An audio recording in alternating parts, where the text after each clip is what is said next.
12, versículo del 3 al 4. Vamos a ver la sexta cabeza de la bestia y probablemente veamos la séptima.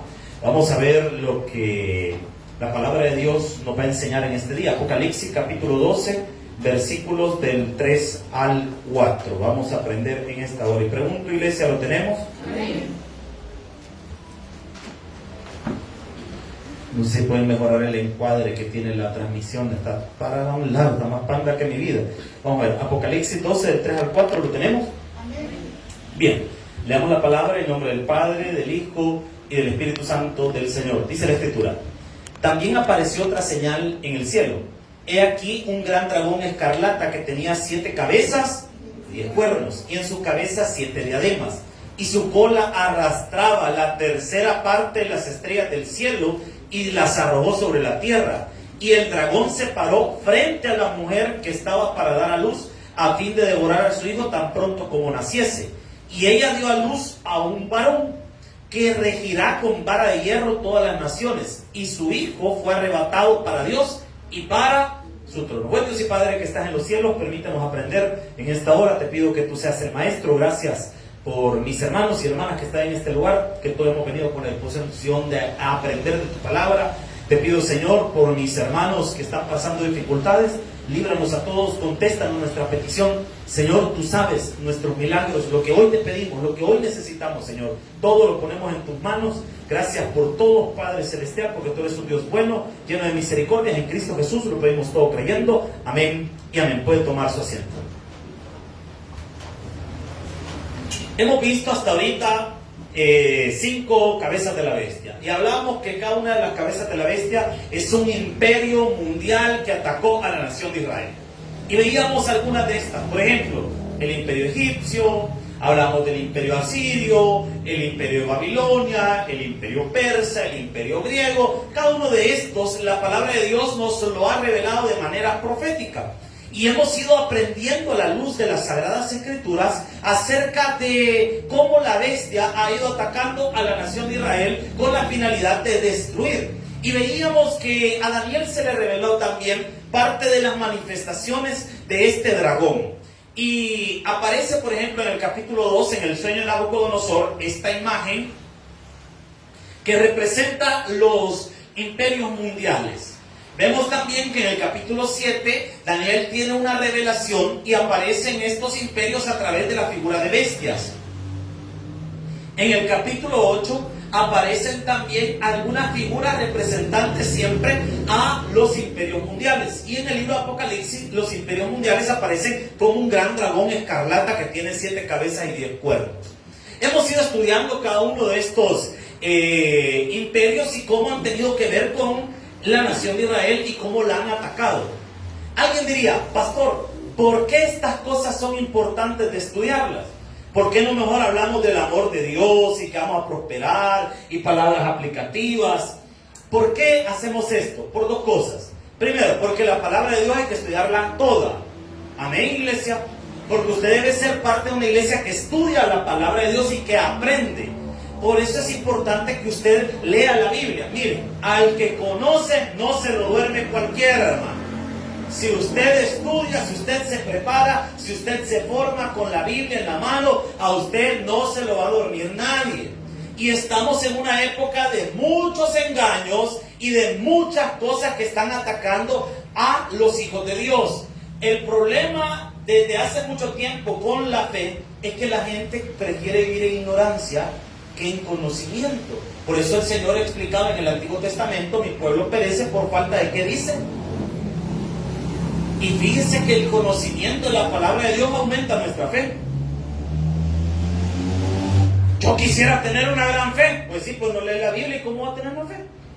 Si no estudia la palabra, si no conoce la Escritura, ¿cómo va a tener usted una fe? Mire, yo quisiera tener esa fe que tienen el personas y que prosperan y que avanzan y que crecen. Pues sí, pero si no se congrega, si usted no busca la palabra de Dios, usted no va a crecer espiritualmente. Por eso es necesario poder crecer espiritualmente y conocer la verdad de Dios que está revelada a través de la palabra.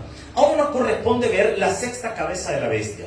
La sexta cabeza de la bestia aparece en la figura de la estatua de Daniel capítulo 2, versículo número 33, solo para que lo anote, Daniel capítulo 2, versículo 33, aparece como las piernas. Pero es curioso que la sexta y la séptima cabeza tienen que ver con las piernas de la estatua.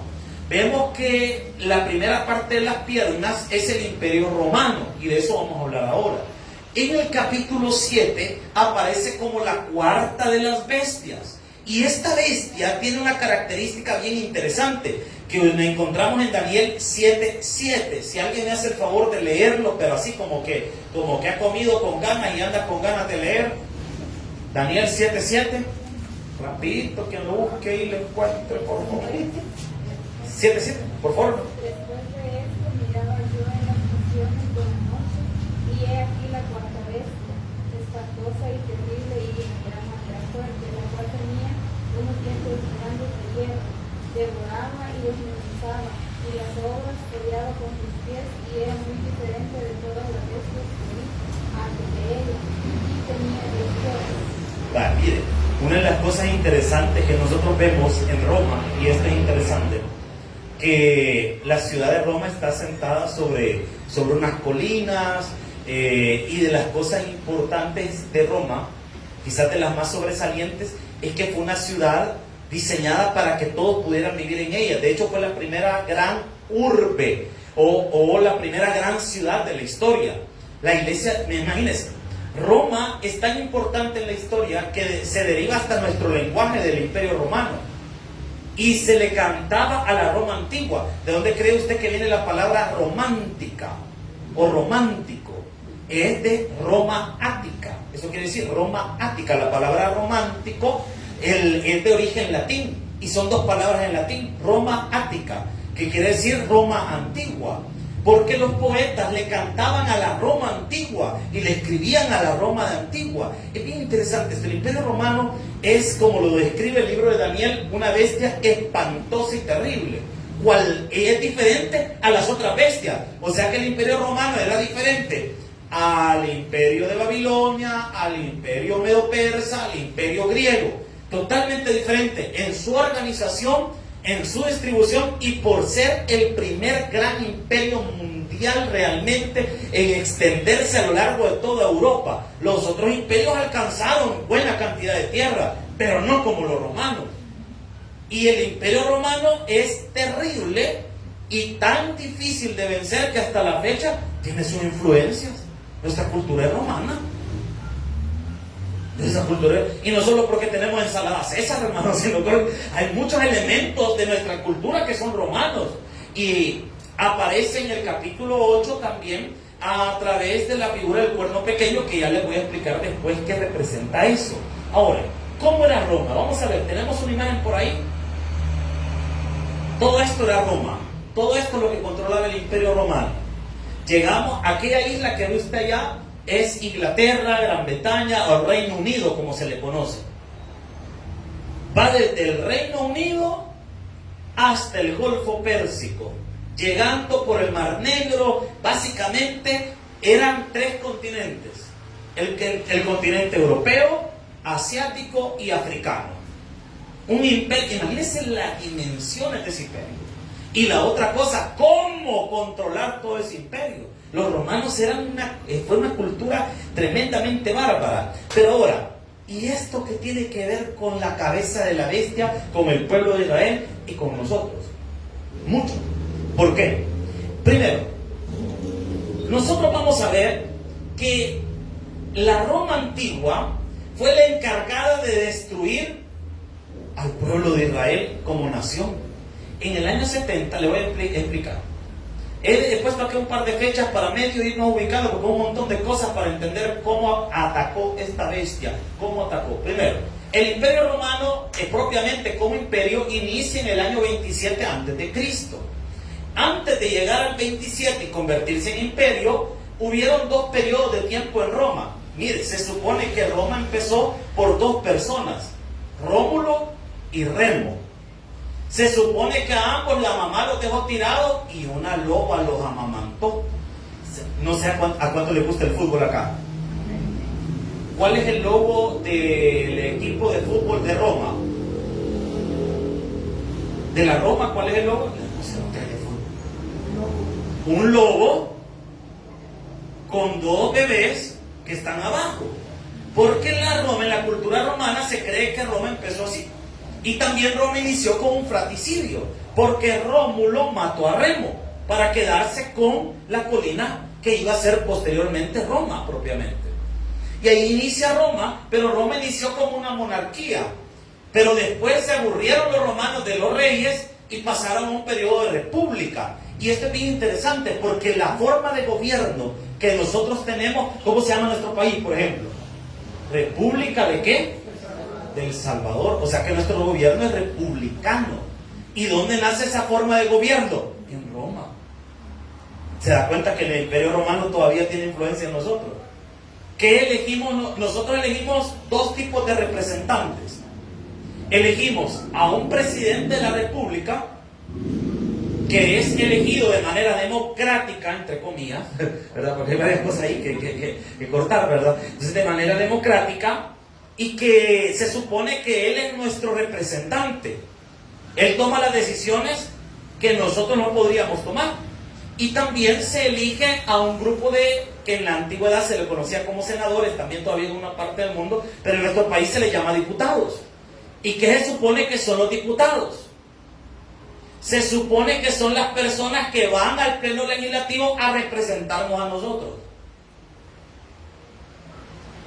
Yo no sé si ustedes se sienten representados, pero yo no, ¿verdad?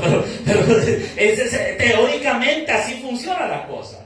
Entonces, ¿dónde nace esa idea? En la República de Roma. Pero Roma en el año 27 tiene un cambio, porque existió un señor por ahí llamado Julio César. ¿Han escuchado ustedes ese nombre? Julio César. Julio César era un estratega militar, pero miren, tipo era cosa seria.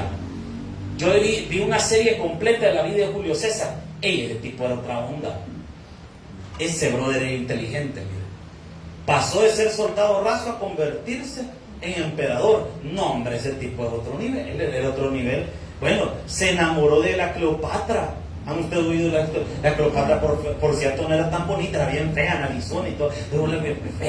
Pero para la belleza de la época era otra cosa, porque los estándares de belleza son diferentes. Cada cultura tiene sus estándares de belleza. Por ejemplo, en los chinitos, los asiáticos, todo eso, los coreanos, que ahora todas las bichas están enamorados de dedos secos, los coreanos, los chinos, los japoneses, todas esas culturas, la belleza de la mujer tiene que ver con lo delgadito, ¿qué es? Con lo finito, ¿verdad? El hambrito, pues parado ahí, y eso tiene que ver la belleza de la mujer. Y a lo largo de la historia, la belleza ha cambiado. Por ejemplo, para los romanos, tener una sola ceja era algo hermoso en una mujer. Entre más frondosa fuera la ceja de la doña, más bonita la veían los romanos. Imagínense eso usted. Granzón, poco ahí, hermano, volado y peludo en medio. Esa es la belleza de los romanos. Esa era la forma en la que veían una mujer bonita. Por ejemplo, en el pueblo de Israel, la belleza de una mujer se medía por lo... maciza que estuviera la doña. Entre más maciza era, más bonita la veían. Y la belleza en los hombres no era como la belleza actual, porque los estándares de belleza masculinos ahora más parecen mujeres los hombres. Es más, parecen más mujeres los hombres que las mismas mujeres usted. Porque hace poco me fui a cortar el pelo, espero cortármelo mañana. Tengo vicio con cortarme el pelo. Como los hombres no sabemos hacer, solo sabemos hacer lo siguiente: orarle a Dios, leer la Biblia y cortarnos el pelo. Solo eso sabemos hacer. Entonces, mire, fui a una barbería y yo me recuerdo que antes ir a un barbero era cosa de hombre. Que estaba un señor sentado ahí que le cortaba el pelo y solo habían dos tipos de corte: pato bravo, francesa clara, francesa oscura. Se acabó. Pero ahora hay tratamiento para el cabello, le lavan el pelo, le ponen aceitillo, le lavan la carita. No, hermano, ya no, si solo falta que le pongan una rosa aquí, hermano, ya estuvo. O sea, no, volado, está feo. Entonces los estándares de belleza variaban. Y Julio César era un tipazo, hermano, era un emperador y todo. Pero a Julio César lo mataron en el Senado romano. Un hombre llamado Brutus le clavó en la espalda, que por cierto el Julio César había sido amante de la mamá de ese bruto, con razón estaba bravo con él, usted. Sí, le había llevado a la señora, ¿verdad? Te imagino, bien terrible realmente la historia de Julio César. Pero después de eso, el sobrino de Julio César expande el Imperio Romano, y a ese sobrino de Julio César ya hasta aparece en la Biblia, aparece en la palabra de Dios, es el famoso Augusto César. De hecho, bajo el reinado soberano de Augusto César es que nace nuestro Señor Jesucristo, y tiene su ministerio terrenal de 3 años y medio. Jesús muere en el año 33 después de Cristo, pero aquí las cosas se ponen candela. Después del 33 de Cristo hasta el año 70 empiezan las primeras inicios de la persecución a la iglesia. Mire esto. El Imperio Romano comienza a perseguir a la iglesia. Y aquí hay un detalle. Los apóstoles en su mayoría van a morir entre el 33 y el 70. ¿Y quién los va a matar? El Imperio Romano. ¿Sabe cómo murieron los apóstoles? Algunos de ellos. Bueno, le voy a contar algunos solo para picarlo. Al apóstol Juan, por cierto, que fue el que más le intentaron matar, a tal punto que se creía que Juan era inmortal. No sé si usted sabía eso, porque según la tradición dicen que lo aventaron a una olla hirviendo con aceite y no se quemó. Entonces el emperador se asustó cuando vio eso y lo exilió en la isla de Patmos. Y es en esa isla de Patmos donde el apóstol Juan tiene la revelación del libro de Apocalipsis, aislado en esa isla.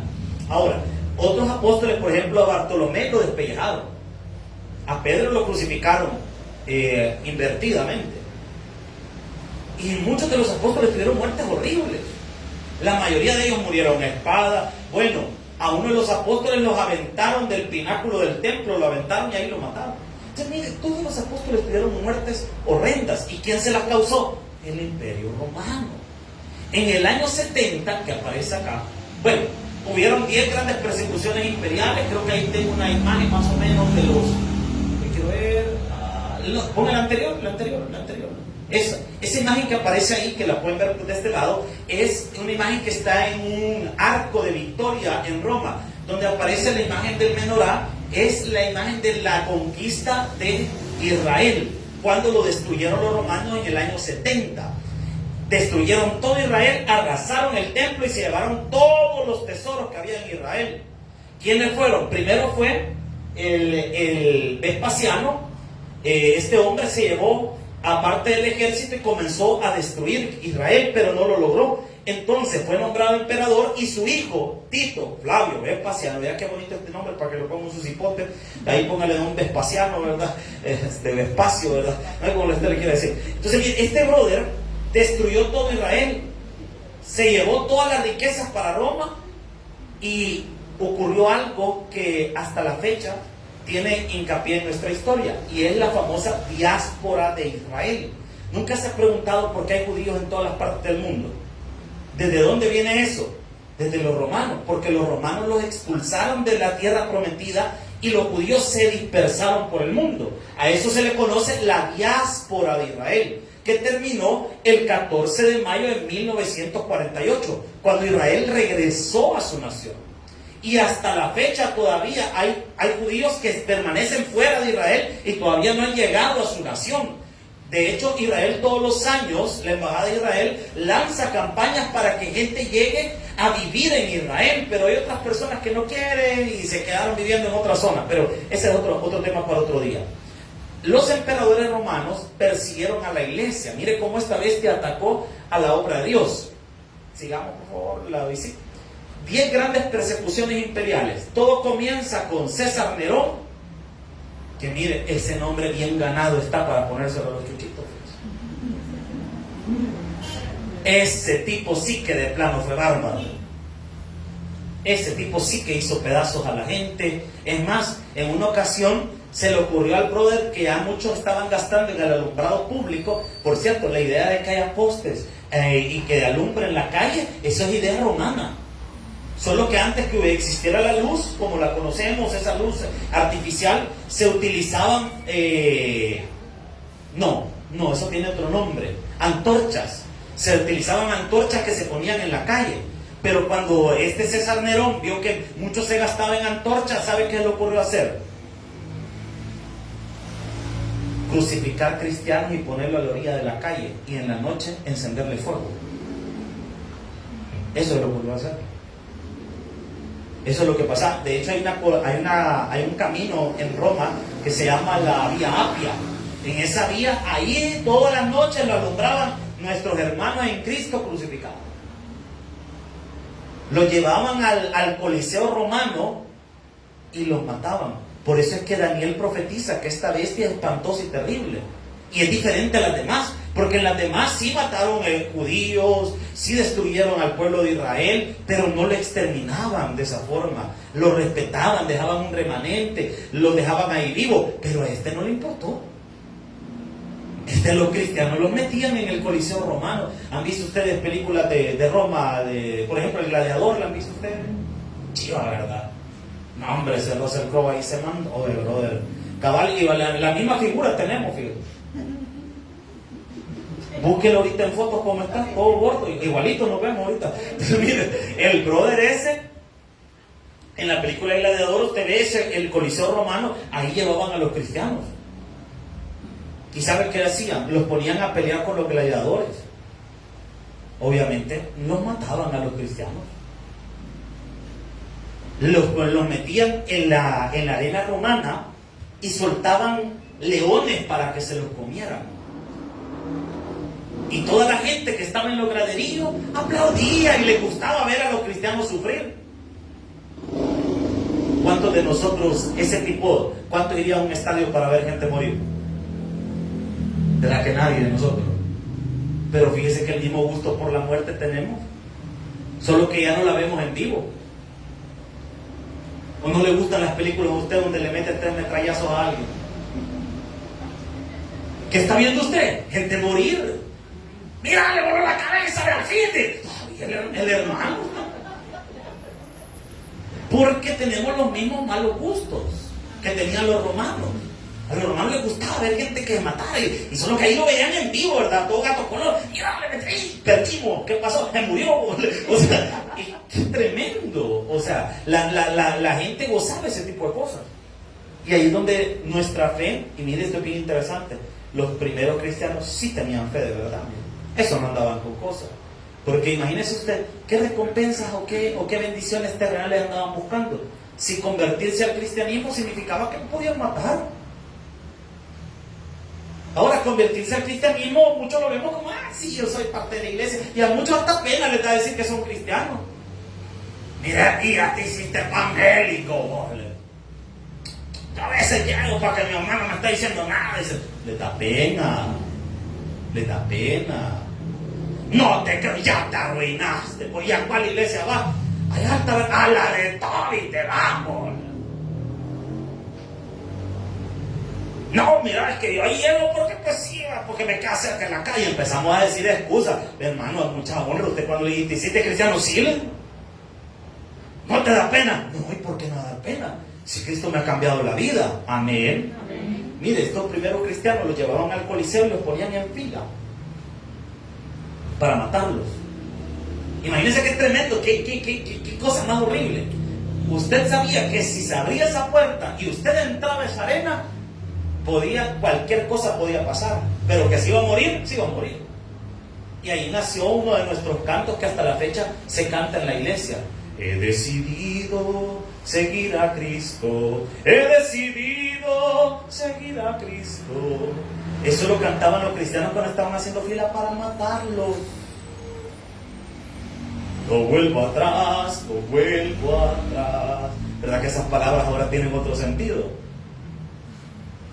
Y había gente, obviamente, como en todo, que no todos los cristianos tenían la fe completa, ¿verdad? Estaban ahí y ya les decían, estaba un centurión romano con una espada en la mano y decía, si negas a Jesús, te dejo ir. Y había gente que obviamente decía, no, prefiero que me maten, decían algunos, y otros, no, yo quiero vivir, no, yo niego a Jesús, yo no creo en Dios, y se iba. ¿Y qué cantaban los cristianos? La otra estrofa de esa alabanza: si otro se aparta, yo no lo haré. ¿Se da cuenta, verdad? Que mire, esta gente estaba convencida. El mensaje de nosotros, el mensaje del Evangelio, no se trata de que Dios te va a dar cosas en esta vida. El mensaje del Evangelio se trata de lo que va a pasar cuando usted muera. El Evangelio no se trata de lo que va a pasar cuando tú estés vivo. El Evangelio, su centro de su mensaje, se trata de lo que va a pasar cuando ya no estemos en este mundo. Aló, estamos acá. Lo que pasa es que ahora probablemente a usted esta declaración le parezca tan fuerte porque estamos acostumbrados a oír un mensaje desde el púlpito que nos ayude en nuestra vida diaria. Pero el mensaje del Evangelio no es ese. El mensaje del Evangelio es hacia nuestro futuro. Por eso es que a los primeros cristianos no les importaba dar su vida, porque ellos sabían que aunque perdían su vida terrenal, los cielos estaban abiertos para ellos. Por eso es que Esteban, cuando le estaban apedreando, Esteban vio el cielo abierto y a Jesús que lo estaba esperando ya. Imagínense qué muerte más hermosa la de Esteban, que vio el cielo abierto. A Esteban le estaban tirando pedradas y ya ni la sentía. Esteban lo que estaba viendo era que Jesús ya le estaba abriendo el cielo para llegar. Aló, estamos acá. Usted puede pasar en este mundo muchas aflicciones, muchas dificultades, pero nuestra garantía, ¿sabe cuál es? Que en los cielos vamos a estar bien, hermano. Por eso es que el Evangelio es lo único por lo que vale la pena morir y es lo único por lo que vale la pena vivir, hermano. Ay, mire, yo he entregado mis mejores, yo he escuchado gente, yo he entregado mis mejores años en la iglesia y todo lo he dado por la iglesia, pero lo dicen con lástima. Hermano, si entregar el tiempo en la obra de Dios no es pérdida, es lo mejor que usted puede hacer. Dedicarle tiempo a la iglesia, dedicarle tiempo en venir a la iglesia, en congregarse, en aprender de las cosas de Dios, es lo mejor que usted puede hacer con su tiempo, hermano. Ay, es que yo en la casa quisiera estar viendo TikTok. Miren, yo oro por varias cosas. Y le va a parecer chistoso, pero aunque no me lo crea, sí oro por eso. Que la gente que se quede en la casa y no viene a la iglesia y se quedan por estar planchando, les queme la ropa. Si se quedan por estar lavando, que les agarre mal olor. Sí. Porque hay gente, ¿y por qué te quedaste? Ay, que quedaste que tenía que planchar, tenía que aprovechar, porque ya no tenía que hacer. O sea que para usted Dios es tan insignificante que vale más una planchada y una lavada que su Señor. Aló. ¿Y por qué no llegaste? Ay, que tenía muchas tareas, demasiadas tareas. ¿Y a qué grado vas? A sexto, a quinto grado. Miren, jóvenes, usted, aún los de bachillerato, lo que les dejan a ustedes es risible. Ay, pastor, es que usted no ha entendido el trinomio cuadrado perfecto. No, eso no es nada. ¿Y por qué lo dice usted? Se lo está diciendo un hombre que trabajó, estudió 2 carreras a la vez. Tenía tiempo para ministerio y hasta para andar picareando. No, perdón, hasta para andar ahí conociendo personas, ¿verdad? Entonces, mire, créanme. Y me va a venir a decir usted una excusa tan barata como esa. No, hermano. Usted no sabe dónde que asustan todavía. Porque para mí trabajar no era algo que, yo quería independizarme. Es que no tenía opción. O trabajaba. Y si no trabajaba, no comía. Pero trabajé y nunca dejé de ir a la iglesia. Nunca dejé de servir. Nunca dejé de estudiar. Y hacía todas estas cosas a la vez. ¿Cómo usted me va a poner una excusa? Aló, estamos acá. Se puede. Cuando usted le pida a Dios de corazón, se puede. Dios le va a dar la opción, le va a dar un buen trabajo, le va a dar la oportunidad de prepararse y le va a dar la oportunidad de formar su familia. Todo Dios se lo puede dar.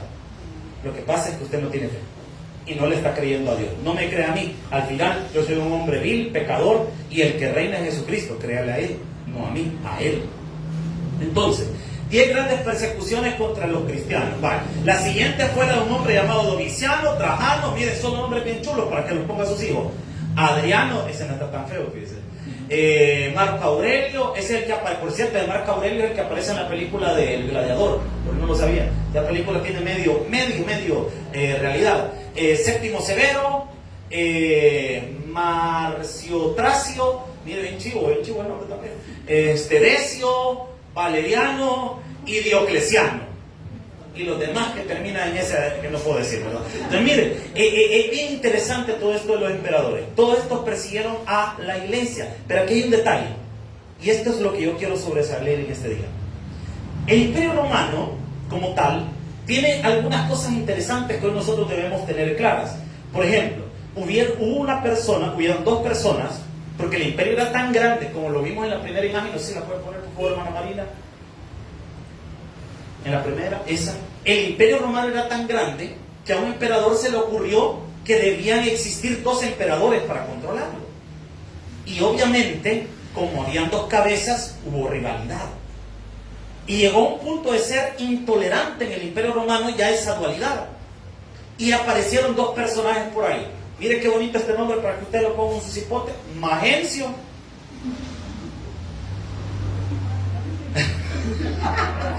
Oye, imagínate así.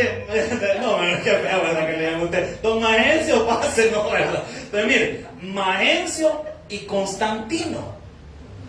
Te da risa, ¿verdad? Saber qué piensa, mal pensado usted. Magencio controlaba la parte de Turquía de este lado, mientras que Constantino controlaba el otro lado. ¿Qué sucedió? Lo inevitable. Se iban a confrontar en batalla. Como el imperio estaba en ese momento en un cisma, estaba en una división, Constantino creó algo que es importante para la historia del cristianismo y para que entendamos cómo es que la iglesia se convirtió en lo que ahora es. O que como todo lo demás de la iglesia tiene sentido a través de esto que pasó. El verdadero fundador de la denominación más grande del mundo fue este señor Constantino. Porque en el 311 firmó un edicto que se conoce como el Edicto de Tolerancia de Nicomedia. Nicomedia. ¿Y qué decía este edicto? Que los cristianos ya no tenían que ser perseguidos. Ya no tenían que andar siguiéndolo los romanos. Entonces los cristianos dejaron de ser una religión ilícita en el imperio y fue la primera vez que el cristianismo al nivel del imperio romano se instituyó como una institución más dentro del vasto imperio romano. ¿Y esto qué tiene que ver? Bastante, porque el señor Constantino se dio cuenta de algo, que la mayoría de personas que estaban en su ejército eran cristianos. Vaya, solo para que usted sepa esto, los cristianos a veces somos bien manipulables, fíjese, porque no somos objetivos ni críticos. No hay que ser criticón, pero sí hay que ser crítico. ¿Aló? ¿Estamos acá? Usted, cualquier persona que se para aquí a hablar, analice lo que le está diciendo, no solo diga amén, hermano.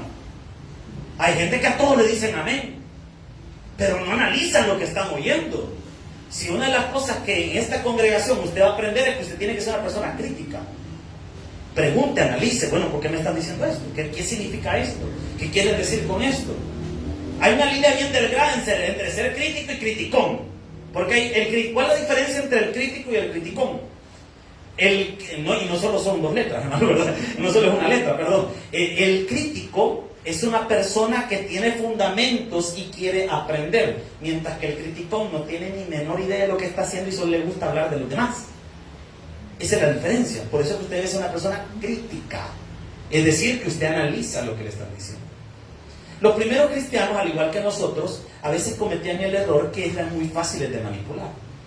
Solo imagínese algo. Si en ese tiempo el emperador romano de repente le agarró de que era medio cristiano, todos los soldados empezaron a alegrarse. No nos vayamos lejos. ¿Qué pasó con nuestro país?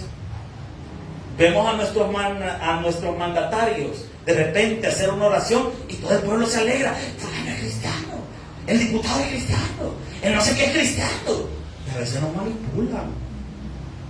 Mírese, cuando andan en elecciones, ¿no se ha fijado que todos los diputados van a una iglesia cristiana? Primero los vemos a una iglesia de aquellas de la tradicional y después se vienen a un culto, ¿no se ha fijado? Todos los alcaldes hacen lo mismo, buscan la iglesia más grande que tengan en la zona y se llegan a sentar a un culto. de ahí, dentro de 3 años, lo va a volver a ver usted que viene otra vez a una iglesia. ¿Por qué? Porque le gusta manipular. Constantino fue el primero en hacer algo así. Porque él, le dije que el primer edicto, ¿en qué año había sido? Anote, hermano, ya ve que no le quedó. 311. ¿Y cómo se llamaba ese edicto? De Nicomedia. Ya ve que anoten, ustedes no anotan, por no les quedan las cosas. Y después se les olvidan las cosas que tienen que ir a traer a la tienda porque no las anotan. Entonces, vaya, miren, o cuando llegan al súper, y aquí de repente llega una llanta, Ricardo tiene la prueba, llega una llanta, y por huevos veníamos para volver. O sea, bueno, anota. Miren, en el 311, en el 312 hubo una batalla que se conoce como la batalla del puente Milvio.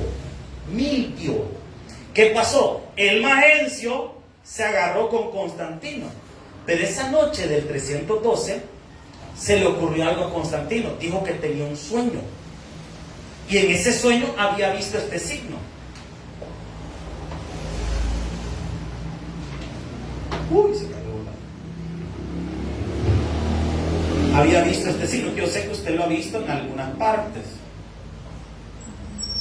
Ay, disculpe que yo tengo los huevitos, pero no me da nada, ¿verdad? ¿Han visto ustedes este signo en algún lado? He tomado leche, hermano. No se me acerca. No me va a importar, hermano. Abajo, hermano. Eso, me llega. Gracias, hermano. ¿Han visto ustedes ese signo? ¿Está bravo el diablo? ¿Han visto ustedes ese signo en alguna parte? Una P y una X. ¿Saben qué significa? Son las palabras en latín alusivas al espacio. Gracias, hermano. Significa Cristo. Supuestamente, Constantino dice que él tuvo un sueño la noche antes de la batalla del puente Milvio, y dice que vio en el sueño ese signo allá en lo alto, y dice que él vio una leyenda en el cielo que decía insigno pinchis, que quiere decir en este signo vencerás. Cuando se levantó en la mañana, le contó a todos sus soldados, que la mayoría le dije que eran cristianos, y le dijo: he tenido un sueño en el que Dios me ha dicho, en este signo vencerás. Y todos los cristianos, amén, aleluya, gloria a Dios, se alegraron y pintaron en sus escudos este signo y ganaron la batalla. Obviamente todos los cristianos estaban alegres de que, no, si Dios está con nosotros, ¿para qué? Sí, le metieron más el cuchillo, imagínense ustedes, ¿verdad? Y le metieron más el corvo a los demás y ganaron la batalla. El siguiente año, el año 313, Constantino firma otro edicto, ya como emperador de todo el Imperio Romano, que se llama el Edicto de Tolerancia de Milán, en el 313, donde se instituye al cristianismo como la religión oficial del Imperio Romano, desplazando a todo el paganismo y convirtiéndose el cristianismo en la religión oficial de todo el Imperio Romano. ¿Nunca se ha preguntado por qué los domingos, por qué los días de descanso son sábado y domingo? Porque Constantino lo instituyó así. Dijo que el sábado era el día para respetar a los judíos y el domingo era el día para los cristianos. Por eso es que en todas las partes del mundo el sábado y el domingo son asueltos. ¿Y de dónde viene eso? De Constantino. Y empezó en marcha una maquinaria que se le conoce como el sincretismo religioso. Y no me había fijado que ya no había terminado el tiempo. El sincretismo religioso. ¿Y qué es el sincretismo religioso? Se tomaron ideas del paganismo y se mezclaron con el cristianismo. A ese híbrido se le conoce como el sincretismo religioso. Que muchas de las prácticas realizadas en algunas religiones tienen su origen pagano, porque se mezcló. Y puedo darle muchas de las cosas que se hacen en muchas religiones que tienen su simbolismo pagano, porque fue una mezcla. No nos vayamos lejos. ¿Qué se celebra el 3 de mayo? El cumpleaños de la hermana Silva. el día de la cruz. ¿De dónde nace la idea?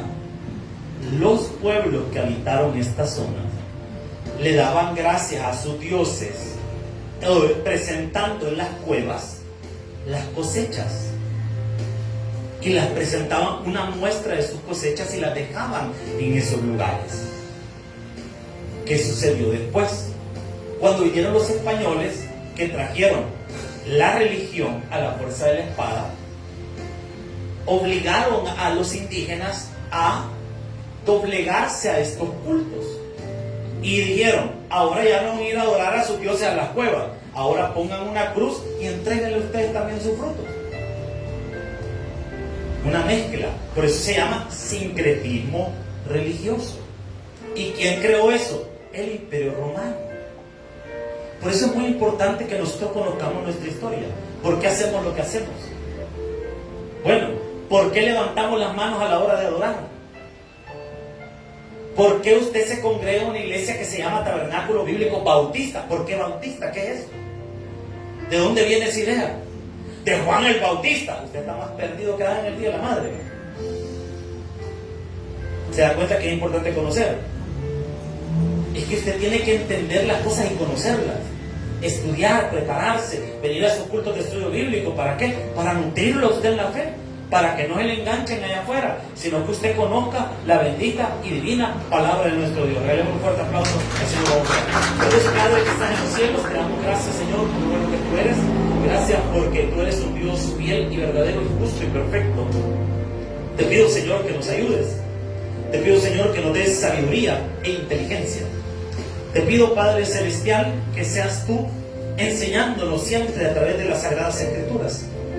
Este día, Señor, lo destinamos siempre a aprender de tu santa y divina palabra. Nuestra oración es, Señor, que tu bendición esté con nosotros. Gracias por la vida de mis hermanos y hermanas que están este día en tu casa, sirviéndote y adorándote. Gracias, Señor, porque tú eres un Dios fiel, justo y verdadero. Y tu reino es por los siglos de los siglos. Permítenos, Señor, seguir aprendiendo más de tu palabra, seguir creciendo en nuestra fe. Pero de manera oportuna queremos orar en esta hora por los amigos. Si hay alguien que no conoce a Jesús como Señor y Salvador personal, quiero invitarte a que este día puedas nacer de nuevo a Cristo. Si tú no has recibido a Jesús, levanta tu mano, permítelo guiarte al conocimiento de Dios.